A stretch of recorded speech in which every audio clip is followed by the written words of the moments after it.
Now we're going to move on to adding engagement. And the first thing that we want to do is start with a background for our categories. We're going to be doing a thematic sorting activity called Pen the Piggies, just to demonstrate some of the ways that we can make use of shapes and fonts and other skills to create something that the students can interact with without messing things up. So we want to create a static background which will contain the categories. For steps 4 and 5, we're going to be working in this blank slide called Workspace. We're going to first create or insert our sorting containers. Then we're going to download a JPEG of that current slide. And we're going to set that JPEG image as the background so that the things cannot be moved around and manipulated by the students. And then we're going to create our word list and make it engaging with adding little piggies to the words. And then we will paste that into our container set so that students can do the closed word sort. So here we go. Let's move on to our words. First, we're going to create our containers. A real simple way to do this is we're going to use our shape tool. And under shapes, we're going to pick our donut. Click, hold, and drag to make it as big as you want. Notice how thick it is, right? There's not a lot of space in there. Anytime you see this yellow dot, that allows you to manipulate one little dimension. So we're going to manipulate the thinness of this. And I think I'm going to make it just a little bit smaller. Maybe move it up a little bit. It doesn't look very fence-like. Fences are usually a brownish color, so we're going to go with that. Change the color with a little paint bucket. And anytime that we want to make a copy of something that we have, we can use Control D simultaneously on our keyboard, which will do the same thing as if I were to copy and paste it. So I've clicked it, I'm going to hit Control D, makes another copy, and now I'm actually using my arrows. I could click, hold, and drag this object, but any object can also be moved with the arrows on your keyboard. Okay, so now we have our two categories. I'm just going to bump this one over a little bit too. There we go. And these are just some open circles now representing the fences or the containers that our little piggies are going to be going into eventually. Next thing we want to add are our categories, right? So we could do a text box, but those are transparent and I like things to stand out a little bit. So we're still going to use shapes because all of our shapes can actually be typed into. So this one is going to be called first syllable. And I'm going to center it so it looks nice. And I think I'm going to change the color of it also. And if I want to change the font, I can select the text and make it something a little more interesting. There we go. That looks nice. Maybe a little bit bigger too. Beautiful. I'm going to click on this, and to duplicate, you guessed it, Control D after I've selected it. I'm going to use my arrows again. Again, I could click, hold, and drag with the mouse, but I like using my arrows sometimes on the keyboard. Change this to represent the second syllable. We're going to be using that word list that we've already been working with, where the long A sound is either going to occur in the first syllable of a word or the second syllable of a word, and that will be our closed word sort. Let's go ahead and add a barn, right? Because this is about penning the piggies, so we're trying to be thematic. We're going to go up to Insert, Image, Search the Web. So Insert, Image, Search the Web. Now you can see, let's go to barn, and notice that I put PNG. .png at the end of a file will help us find something with a transparent background. Transparent background simply means that it is the outline of the image. Notice how the blue shows up there. That's because it is simply the outline of this image rather than a big white square behind it. So we're going to put this little barn friend right here just for the sake of theme. That looks cute, right? Make sure you put this on TPT when you're done. Just kidding. I'm going to duplicate that little barn. I'm going to move it on over to the second syllable. Okay. And let's add a little grass for some fun. Grass.png. This one looks, oh, you know what? This one looks more real. I like this real looking grass.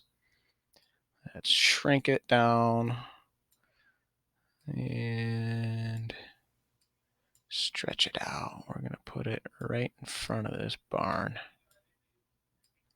And How do I duplicate that? Click it, Control D once again, and then I'm going to use my little arrow friends here and move this over above the first syllable. So we've got a couple little barns, we got some grass, and it's little kids. We want to show them some sunshine here. So let's put this happy little sun. Click, hold, and drag. Oh, that's a big sun. Let's shrink that down. Move it over. Move it on over. There we are. Beautiful little sunshine. Okay, the only thing we're missing over here, I think now, is just some instructions. So let's get this set up. Let's put in this little brick. It can be whatever you want it to be. It could even be a little Bitmoji of yourself with a little speech bubble. Like maybe I want to make it a call out instead, right? You have all these other options here. But I'm just going to use this rounded rectangle.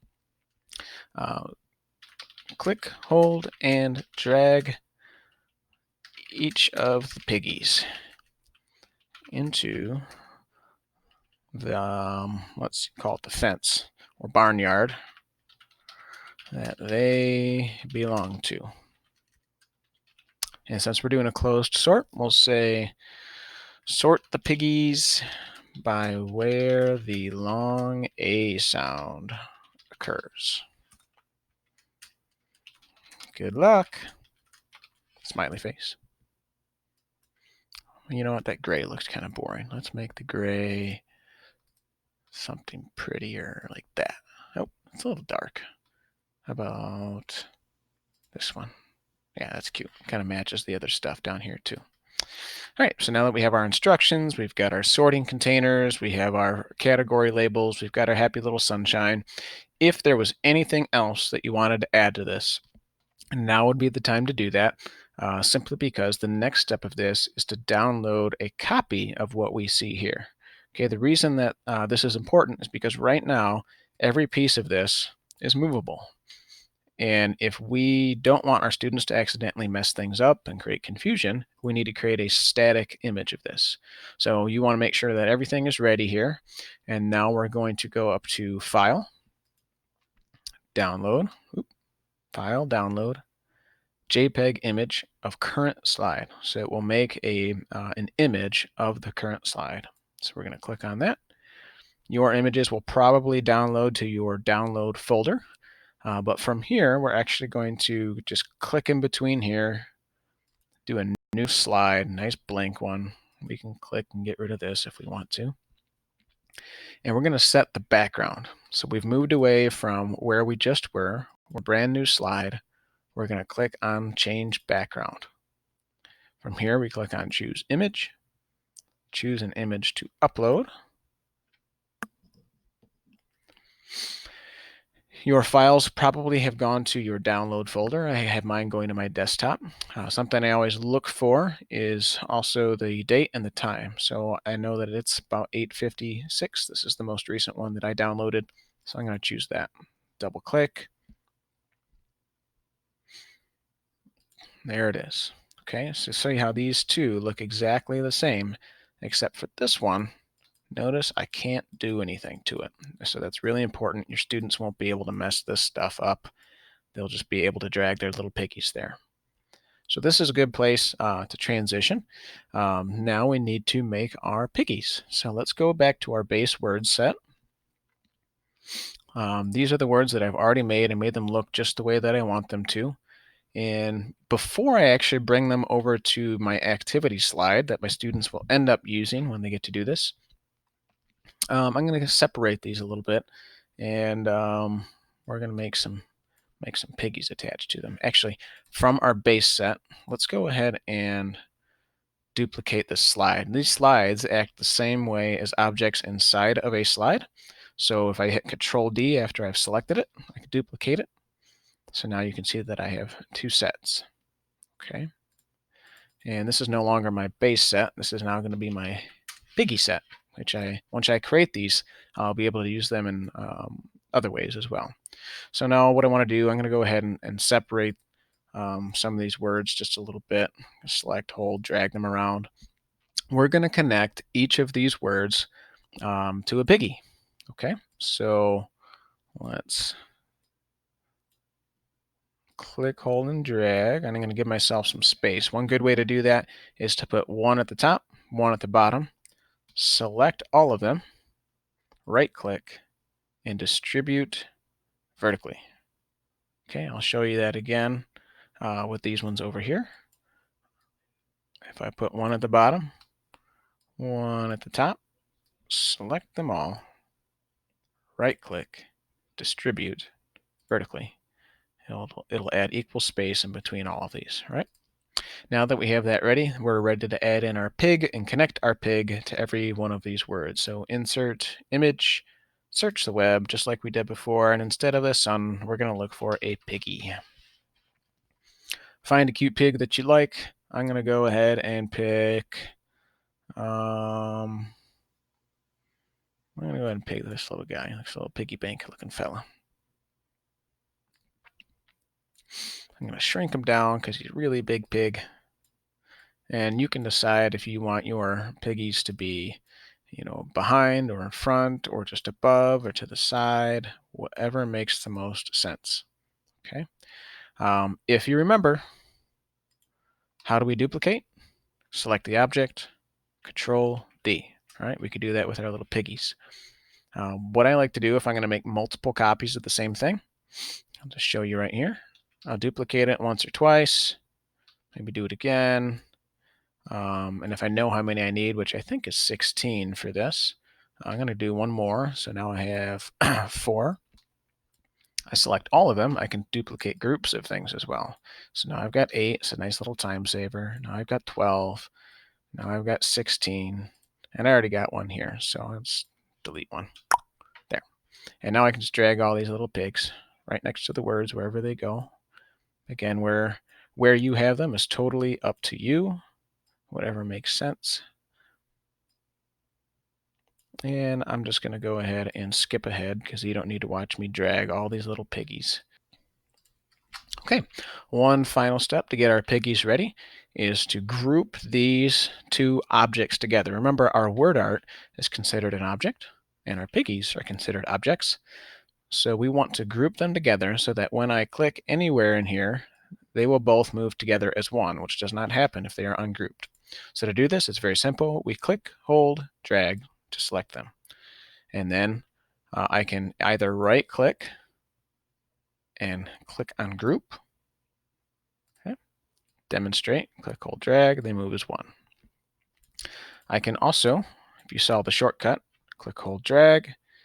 I'll right-click one more time. The shortcut is Control-Alt-G. All right, so I'm going to actually use the shortcut this time, Control-Alt-G. They are now grouped. And since I know what the shortcut is, I can use my mouse to click, hold, drag, and then Control-Alt-G, group. And now I'm going to go ahead and do this, Control-Alt-G, and just group every single one of these words to these piggies. You don't have to watch me do it. Okay, now that we have all of our grouped words with our little piggies, we're going to actually copy and paste those into our activity slide down here, the one with the static background. So I'm going to click, hold, and drag. I'm going to copy, Control-C, or right-click and copy. Bring this one down here. As I paste them, it's a good idea to go ahead and just move them off to the side. Your students will be able to see those. Let's get rid of this. And let's get the other half of the list. Click, hold, and drag. Right-click and copy, or Control-C is my shortcut. Paste these in over here. Go ahead and move those off to the side right away. And you can decide where they go, right? A bunch of pigs aren't going to be lined up somewhere, so you can have them all over the farm. You could even have them in the wrong fence, right? And then the students will still have to sort out exactly where they go. Okay, and so from here, this is what you would assign to your students, this one single slide inside of Google Classroom. They would each get their own copy, and you would have a closed word sort that is engaging and fun and has little piggies inside running around and maybe a little bit more memorable for them to be doing than just a simple T-chart. So there you go.